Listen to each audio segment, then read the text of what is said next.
Here's the latest making news with containing COVID in the Northern Marianas as the NMI documents its 54th case in which the individual is linked to community transmission to the 50th case. The NMI community-based testing initiative is going to resume for the next 4 weeks starting today. The NMI Governor's Office writes in a press release that since April, the NMI community-based testing initiative has tested over 12,000 people for COVID-19 on Saipan, Tinian, and Rota. This is approximately 24% of the NMI's population on those three islands. At a press briefing yesterday, we asked the governor for what might be the road ahead, given that this is the first community transmission in 93 days.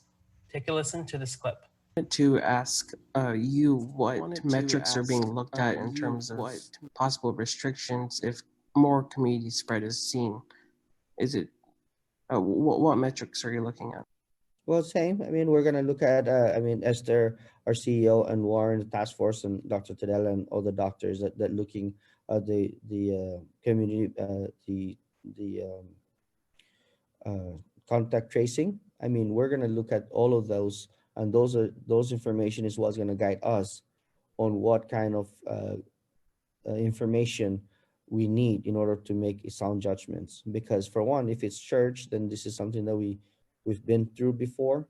We impose those kinds of restrictions across the board. If it's restaurants or again, bars. So those are the informations that we need in order for us to make a sound judgment. But again, across the board, if we're seeing more community-based testing, the best thing to do is to not shut everything down completely, but the restrictions that we've lifted is going to go back. Again, since the very beginning, curfew was implemented for a reason to safeguard all of our people from leaving after 7.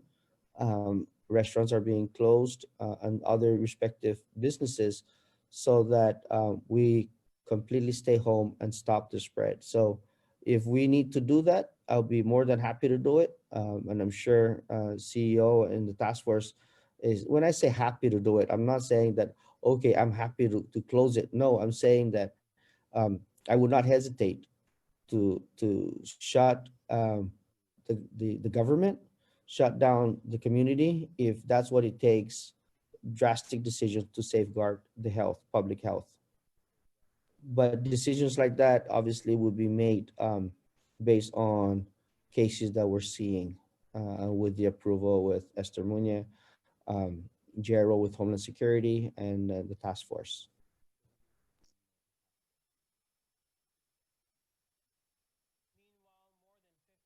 Dollars in pandemic unemployment assistance and federal pandemic unemployment compensation payments have been dispersed to eligible and approved claimants in the Northern Marianas. And in related news, the NMI Department of Labor has collected over $100,000 in unemployment payments from ineligible individuals.